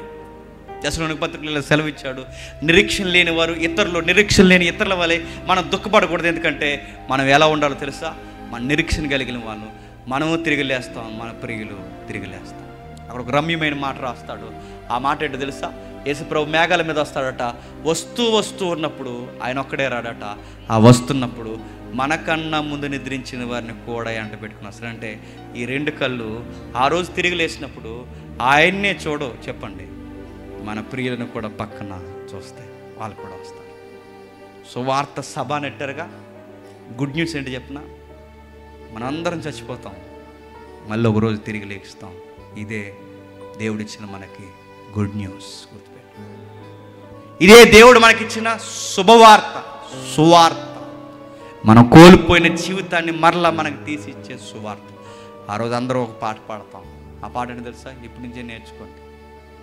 అది కొరింథీ పత్రికలో అందరూ బతుకుతాం. ఆ రోజు పాట పాడతాం, మరణమా నీ ముళ్ళు ఎక్కడ, మరణమా నీ విజయం ఎక్కడ, మరణపు ముళ్ళు, పాప అనుకున్న బలం మరణం విరివివేయబడి ఇప్పటి వరకు పెద్దోడిని చిన్నోడిని డబ్బున్నవాడిని అందరినీ మింగేస్తుంది. ఆ రోజు దాన్నే యేసుప్రభు వారు మింగేస్తాడు. ఆ రోజు మరణమే నీరసించిపోయి ఇంకేమీ చేయలేదు. ఆ రోజు మరణాన్ని చూసి అంటామంట అదొక విజిటంలా మనకు కనబడినట్టు. ఆ రోజు క్షమించండి, ఆ రోజు ఒక దృశ్యంలో లేదా ఒక సింబాలిక్గా కనబడుతున్నాడు మనకు కనబడుతుంది. ఆ రోజు దానితో మనం అంటాం అంటే ఇంక నువ్వు మమ్మల్ని ఏమీ చేయలేవు, నీ వల్ల ఇంకా ఏమీ జరగదు, మా ప్రియులను మమ్మల్ని దూరం చేయలేవు. ఇదిగో మరణమా నువ్వు ఓడిపోయావు, గొర్రె పిల్లే మాకు తోడు, మా అందరికి విజయకేతనం, అదిగో ఆయన మరణమే మా విజయం, ఇక మమ్మల్ని ఏమీ చేయలేవు. నేను ముగించేస్తున్నాను. యేసుప్రభుని ఎందుకు నమ్ముతారయ్యా అంటే ఆస్తులు పెరుగుతాయను, కార్లు కొంటామను, ఏవో జరుగుతాయని కదండి. యేసుప్రభుని ఎందుకు నమ్మాలి తెలుసా? ఈరోజు ములుగుతూ బతుకుతాం, ఈరోజు ఉన్నా లేకపోయినా ఏదోలా జీవిస్తాం, ఒకరోజు చచ్చిపోతాం. ఆయన తిరిగి వస్తాడు. ఆయన తిరిగి వచ్చినప్పుడు మమ్మల్ని మా చేయబట్టుకుని తిరిగి లేపుతాడు. ఇందుకు యేసుక్రీస్తున్నాం. ఎబ్రీ పత్రికలు ఏమన్నదో తెలుసా? ఏమ్మా మీ ప్రియులు చనిపోయారుగా, బతికించమంటారని అడిగితే వాళ్ళు ఏమంటున్నారు చూడండి, ఒకసారి ముగించేద్దాం. ఎబ్రీలకు రాసిన పత్రిక 11వ అధ్యాయం, ఎబ్రీలకు రాసిన పత్రిక 11వ అధ్యాయం 35వ వచనం చూడండి. ఎబ్రీలకు రాసిన పత్రిక 11వ అధ్యాయం 35. స్త్రీలు మృతులైన తమ వారిని పునరుద్ధానం వలన పొందిరి, కొందరైతే మరీ శ్రేష్టమైన పునరుద్ధానం పొందగోరి విడుదల వందనలక యాతన పెట్టబడరి. ఏంటట సందర్భం చెప్తున్నాడు. మీ ప్రియులు చనిపోయారు, బతికించమంటారంటే కొంతమంది అన్నారట బతికించండి అయ్యే వాళ్ళు లేకపోతే ఉండలేమన్నారట, బతికించి ఇచ్చేసాడు. మరికొంతమంది అన్నారట మా వారిని బతికించొద్దా. అంటే ఇప్పుడు బతికినా మళ్ళీ ఒక రోజు చచ్చిపోతాడు. ఈరోజు బతికినా మళ్ళీ మేము ఒక రోజు చనిపోవాలి, మళ్ళీ ఈ బంధం ఎలా వెళ్ళిపోవాలి. అందుకే ఇప్పుడు బతికించవద్దు, నాకు ఎంతకన్నా శ్రేష్టమైనది కావాలి. వాళ్ళు అడుగుతున్నారు. మరి కొందరు ఏమని అడుగుతున్నారు చూడండి, మరీ శ్రేష్టమైన పునరుద్ధానం పొందగోరి విడుదల పొందనలక. దేని నుంచి? వేతన నుంచి, తిరస్కారం నుంచి, కొరడా దెబ్బల నుంచి, బంధకముల నుంచి, ఖైదీ నుంచి, రాళ్ళ నుంచి, రంపాల నుంచి, శోధన నుంచి, ఖడ్గము నుంచి, చావు నుంచి, గొర్రె చర్మాలు, మేక చర్మాలు వేసుకుని దరిద్రుల ఉండి శ్రమపడి హింస పొంది అడవుల్లోను, కొండల్లోను, గృహల్లోను, సొరంగంలోను తిరుగులాడుతూ సంచరించుతూ వాళ్ళు అన్నారట, ఈ లోకం మాకు యోగ్యమైనది కాదు, మాకు ఆ జీవితం కావాలన్నారు. ఇప్పుడు చెప్పండి, ఈ సువార్త సభలో మీకు యేసు ప్రభు నుంచి మీరు ఏం కోరుకుంటున్నారు? నాకు సెంట్ న్యాలీ ప్రభు అని అడుగుతున్నారా? సెంట్ ఇచ్చినా కప్పెట్టేస్తారు, గుర్తెట్టుకోండి. మాకు మంచి పెళ్లి చేయ ప్రభు అంటే పెళ్లి చేసుకుని ఒక రోజు ఎంతకాలం ఉంటామని అడుగుతున్నాను. ఇది కాదు, మనం శ్రేష్టమైనది అడగాలి. ఆ శ్రేష్టమైనది ఏంటో తెలుసు? యావా ఈ కుళ్ళిపోయి ఏసారిపోయిన నీ జీవితంలో ఇంకా మాకేమీ కాదు, మాకు కావాల్సినది నువ్వు ఉండే ఆ నిత్యత్వంలో మేము ఉండాలి, మాకు అది ప్రభు అని ఆ శ్రేష్టమైన పునరుద్ధానం కోరుకోండి. ప్రతి ఆదివారం దైవజనులు సంఘాలు కూడుకుంటారు. ఆదివారం ఎందుకు కూడుకుంటున్నారండి? ఆదివారం ఎందుకు కూడుకుంటారు? శనివారం కూడుకోవచ్చుగా. ఆదివారమే మనం ఎందుకు కూడుకుంటాం చెప్పిన? ఆదివారం, ప్రతి ఆదివారం మన జ్ఞాపకం వచ్చేది ప్రభు తిరిగి లేచిన పునరుద్ధానపు రోజు. ఆ రోజు మనం ఎందుకు కూడుకుంటాం తెలుసా? మనం కూడా ఒక రోజు తిరిగి లేస్తాం. బయట వాళ్ళు చచ్చిపోతే తీసుకెళ్ళి నదిలో కలిపేస్తారు కాల్చేసి. బయట వాళ్ళు చనిపోతే ఎక్కడో నిసిరేస్తారు. బయట పెద్ద సౌండ్ సీరియస్గా తీసుకోవాలి, అంత్యక్రియలు చక్కబెట్టేస్తారు. కానీ మన క్రిస్టియన్స్ చనిపోతే పెద్దలు ఎలా పడతారో వదిలేరు. చక్కగా బాక్స్ తెస్తారు, ఆ బాక్స్లో పెడతారు, సిలువేస్తారు, ప్రార్థన పాడతారు. మట్టికి ఆత్మ చెంతకి చేరుస్తున్నాను ఒక పాట పాడి వాక్యాలు చదివి ముగించేస్తారు. నడుతున్నాను. పెట్టిలోని ఎందుకు పెడుతున్నారు? ఎందుకు పెడతారంటే ఏదైనా ఒక వస్తువు పెట్టిలో పెడుతున్నామంటే మళ్ళీ ఒక రోజు తీస్తాం. మరి ఈ మనిషిని పెట్టిలో పెడుతున్నామంటే నువ్వు దీకు ఆయన వస్తాడు, ఆ పెట్టిలో పెట్టిన ప్రతి ఒక్కరిని బయటికి తీస్తాడు. యేసుప్రభుని ఎందుకు నమ్ముతున్నామంటే అంటే మళ్ళీ ఒక జీవితం వస్తాడు. ఇప్పుడు చూడండి, కొన్ని రోజులు బాగానే ఉంటాం, కొన్ని రోజులకి ఇంత ట్యాంకులు వస్తాయి మనకి, ఇలా లావ్ అయిపోతున్నాం. కుర్రోళ్ళలా ఉండం, రకరకాలుగా అయిపోతాం, ముసలోళ్ళం అయిపోతాం, పళ్ళు ఊడిపోతాయి, అలా వేసారిపోతాం. యవనంలో పుట్టిన మనం అలా వృద్ధాప్యంలో జారిపోతాం. ఇంతే నా జీవితం అంటే బైబిల్ అంటుంది ఇంతే జీవితం కాదు, ఇంకా జీవితం నీకు ఉంది. ఈ సువార్తను నమ్ము. నాకు రుజువేంటి, నాకు ఆధారం ఏంటి, నాకు సాక్ష్యం ఏంటి అని అడిగితే మనందరికన్నా ముందు నజరుడైన యేసుడే తిరిగి లేచాడు. అదే మనకు ఆధారం. ఆ పునరుద్ధానాన్ని మనం నమ్ముతున్నాం. ఆయన వస్తాడు. ఈ రోజుకి సమాధులన్నీ కుళ్ళిపోయి ఉన్నాయి, ఆయన సమాధి మాత్రం ఖాళీగా ఉంది. ఆ ఖాళీయే మనకు చెప్తుంది నేను లేచాను, నేను వచ్చినప్పుడు మిమ్మల్ని అందరినీ తిరిగి లేపుతాను. నమ్ముతారా దీన్ని? ప్రభు అయిన యేసుక్రీస్తు వారు ఇంతకేమో యేసుక్రీస్తు వారు నమ్ముతున్నామని నమ్మగలరా? సంవత్సరం అంతా గాలి తిరిగి పరీక్షల కోసం నమ్ముతున్నారా? సంవత్సరం అంతా తాగుడు వ్యవహారాలన్నీ నాశనం చేసి అప్పులు పోవాలని నమ్ముతున్నారా? ఇవన్నీ కాదు. ప్రభు మాకు అన్నం ఉన్న అన్నం లేకపోయినా, నేడున్నాను లేకపోయినా నీ దగ్గర మరో జీవితం మాకు అది అని నమ్మండి. దేవుడు మీకు ఆ జీవితం అనుగ్రహిస్తాడు. అందుకే చర్చకి రండి, అందుకే బైబిల్ చదవండి, అందుకే ప్రార్థన చేయండి. ఇదే మన జీవితానికి ఇచ్చిన గుడ్ న్యూస్, సువార్త, శుభవార్త. దేవుడు మిమ్మల్ని దీవించును గాక. ప్రార్థన చేసుకుంటాం. ప్రేమగల తండ్రి, కృపగల దేవ, సుమారు ఈ గంటన్నర వ్యవధిలో తండ్రి మనుషులందరినీ పట్టి బీడుస్తున్న మరణాన్ని గురించి మేము ధ్యానించాం. ఈ సువార్త సభలో యవనస్తులైనా, మధ్య వయస్కులైనా, కుటుంబీకులైనా, ఈ సేవకులైనా ఎవరైనా మరొకసారి జ్ఞాపకం చేసుకోవాల్సినది తండ్రి. ఒకరోజు మేము వెళ్ళిపోతాం. మాకన్నా ముందు తండ్రి మా ప్రియులైనా చనిపోతారు తండ్రి. ఆ రోజు మా గుండెల్లో తిరిగే వార్త ఒకటే, మళ్ళీ బతికితే బాగున్నది. ఆ వార్త తండ్రి అలా ఆశగా ఉండిపోవడానికి వీలు లేదని తండ్రి మీరు నిర్ణయించుకున్నారు కనుకే మీ సుతుడు దైవం త్రిత్వంలోని భాగం తండ్రి ఇలలోనికి వచ్చి చావుని చావుగా, మరణాన్ని మరణంతో తండ్రి తుంగలోనికి తొక్కి మరలా మనుషులకి జీవితం ఉందని చూపించడానికి తండ్రి తిరిగి లేచాడు దేవ. ఒకరోజు మాకు ఆ జీవితమే ఉండేది తండ్రి. ఏదైనా వనంలో ఆ చక్కటి జీవితం మాకు ఉండేది తండ్రి. అది పోగొట్టారు, పోయింది తండ్రి. ఏదైనా వనంలో ఏం వండుకోవాలో, ఏం తినాలో, ఎక్కడికి పరిగెట్టాలన్న కంగారు లేదు దేవా. ఎండగాస్తుంది, వాన కురుస్తుంది, చలికి ఏమైపోవాలని వస్త్రాలు కప్పుకునే గొడవ లేదు తండ్రి. ఒక మహిమా జీవితం ఉండేది, ఆ జీవితం పోయింది. అసలు జీవితాలు అంటే ఇవి కాదు తండ్రి, అసలు జీవితాలు ఇవే కాదు దేవా. ఒక ఉన్నతమైన జీవితాలు మాకు ఉండేవి తండ్రి. మా పితరులు వాటిని పోగొట్టారు తండ్రి. యవ్వనం చూస్తుండగానే పోతుంది, నడివయసు చూస్తుండగానే పోతుంది, వృద్ధాప్యం తండ్రి వద్దన్న మమ్మల్ని పలకరిస్తుంది. అసలు ఈ దశలు ఇలా మారిపోవడం ఏంటి తండ్రి, మాకు అర్థం కాని పరిస్థితుల మధ్య తండ్రి ఈ తెల్లవారం ఏంటి, తినడం ఏంటి, మళ్ళీ రాత్రి అవడం ఏంటి, పగలవడం ఏంటి, మధ్యలో ఒకరోజు మా ప్రియులో మేమో చనిపోవడం ఏంటని మనుషులు ప్రశ్నలకు జవాబులు లేక చచ్చిపోతూనే ఉన్నారు దేవా. బయట వారికి ఈ ప్రశ్నలకు సమాధానం లేదేమో కానీ తండ్రి, బైబిల్ పట్టుకున్న మా దగ్గర సమాధానం ఉంది తండ్రి. మా జీవితాలు పడిపోయాయి. ఈ పడిపోయిన జీవితాలు మరలా ఏదైనా వనం లాంటి జీవితాన్ని కట్టడానికే తండ్రి దైవంగా వెలలోనికి వచ్చింది. మా కొరకు సంచరించాడు, ఆయన మా కొరకు ప్రాణం పెట్టాడు. మా దేహాలు మరలా తండ్రి మహిమా దేహాలుగా మారడానికి ఆయన దేహం చేత నలగొట్టబడ్డాడు. మా రక్తం నిత్యము ప్రాణంతో ఉండడానికి తండ్రి ఆయన ప్రాణాన్ని ఒలికించేశాడు.